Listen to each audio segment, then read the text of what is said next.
Welcome back to another Gaming Memories video.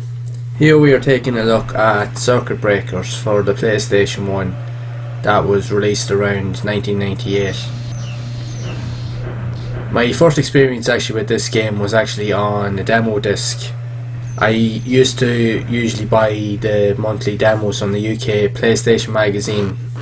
Whenever I had a little bit of pocket money, myself and my brothers would actually save up and try and buy the magazine at the end of every month when it was actually released, just to see what games were on it and to see if there was anything that was worthwhile actually playing. And more often than not, even demo discs that didn't always have a big selection of games, there was always one or two games on it that were actually always worthwhile playing.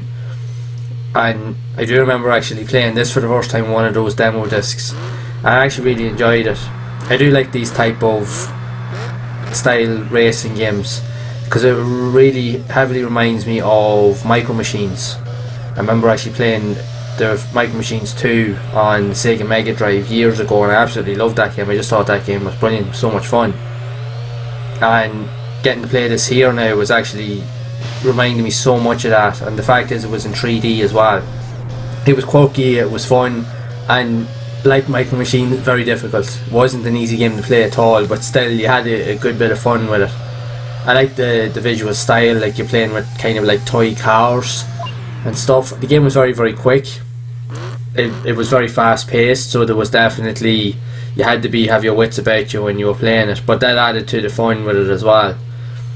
Now on the demo, it was like, I think it was an elimination kind of stage where you actually had, it was kind of similar to Micro Machines. Once if a player went out of the screen, you were eliminated, that the car would blow up and then you were out of the race then, from what I remember.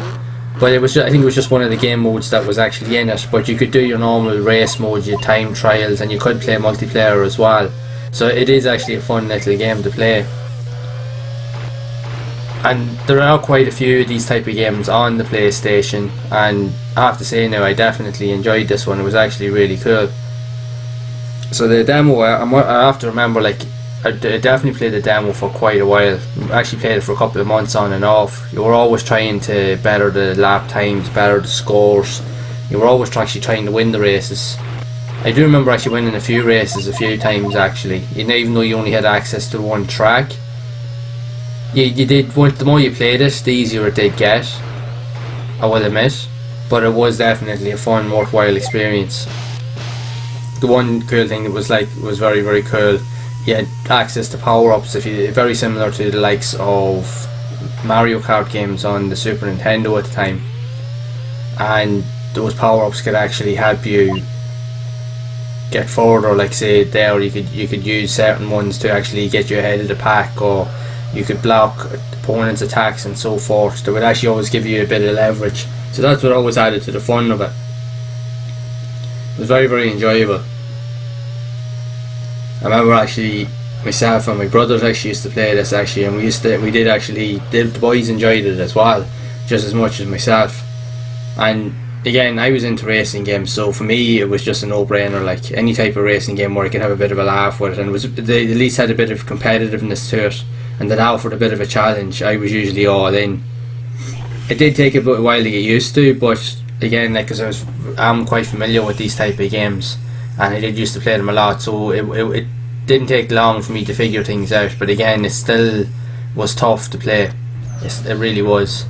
I remember on the demo was actually, this car was like the Mini Cooper style car that was actually in it, and I do remember that was part of the demo. I think that was the only car I actually think that you could pick.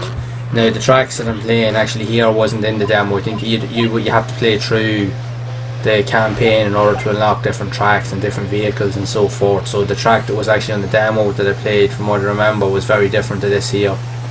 You were more on cliff edges, and I remember there was a lot of jumps where you could fall off the edges, and it was actually very challenging, but it was good fun. Definitely was. So the one thing really with this game is as well, it does, like I said, it does offer a challenge. It can be quite difficult to try and overtake a lot of the cars, because as soon as you collide with someone, the car usually stops dead in its tracks, so that can really hinder your progress. So you really do have to know the tracks inside out, and you have to know when to take corners, when to brake, and to make sure that if you are overtaking someone that you don't accidentally collide with them, because it will really slow you down and it causes so many problems further down the line, whereas it allows other people to pass you out or it throws you off the track, so then you have to try and scale back like what I've seen here, and you will end up losing the race. You'll end up in last place because there's no forgiveness in this game if you mess up. That's the one thing about it. But this was back in the days when games like this here, there was no room for error really. It was still old school, and that was the way games generally were back then. So they definitely offered and provided an adequate challenge for sure, but they were really good fun, and the types of tracks were definitely really good, even though with the demo, but the tracks, even when I played it here again with the full game, there's definitely a lot of variation in it as well, and they all offer their own unique challenges, and they are difficult. Now they can range from long to short, and each of them have their own kind of hurdles and kind of things to avoid, or they can actually go in your favour depending on what way you're playing. So it just adds to the challenge of the game. So as you can see here, I'm just doing a few modes on the likes of the World Series, the Championship. So literally by doing that, you're just unlocking some of the extra features, and as long as you're winning races, you will unlock like extra cars and different abilities and so forth, and obviously other tracks as well. Now, because I'm only playing on the base game so far, you only have access to 4 tracks really from the start. But again, you can go through the World Series with them, or you can play them in time trial, so you can get a good practice session in before you actually go to take on the race. Now I will admit, my races now didn't go the way I planned it to in this year, again because it is very, very difficult, as you can see here, to overtake the cars, because as soon as you do hit a car at all, it just completely stops you on your track. So it is very, very hard to try and catch up then. And from what I do remember, like, so this here, you can't take shortcuts, even though there is an opportunity. When you see a gap, it looks like you can take it, but the chances are you actually can't. So as soon as you try to take any sort of shortcut at all, you're penalised, and the car just blows up, and then you respawn, so you'll instantly lose a couple of seconds worth of time. So you have to really kind of just watch what you're doing, like I said, learn the levels and just play it and just get better at it. That's something you can really do, but it is a fun game, and if you're into these type of racing games, I do highly recommend that you actually do check it out, because it is a decent one to play. It's quirky and it's fun, and I do like the graphical style in it. I do enjoy these type of games.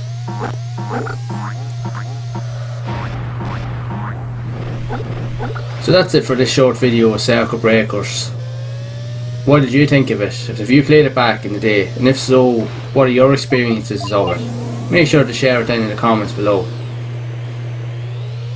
So if you have enjoyed this video, make sure to leave a like. Also subscribe to the channel and turn on the bell icon to be updated whenever I release future videos. And as always, until next time, make sure to keep playing all those classic games and enjoying them. And make sure to keep those gaming memories alive.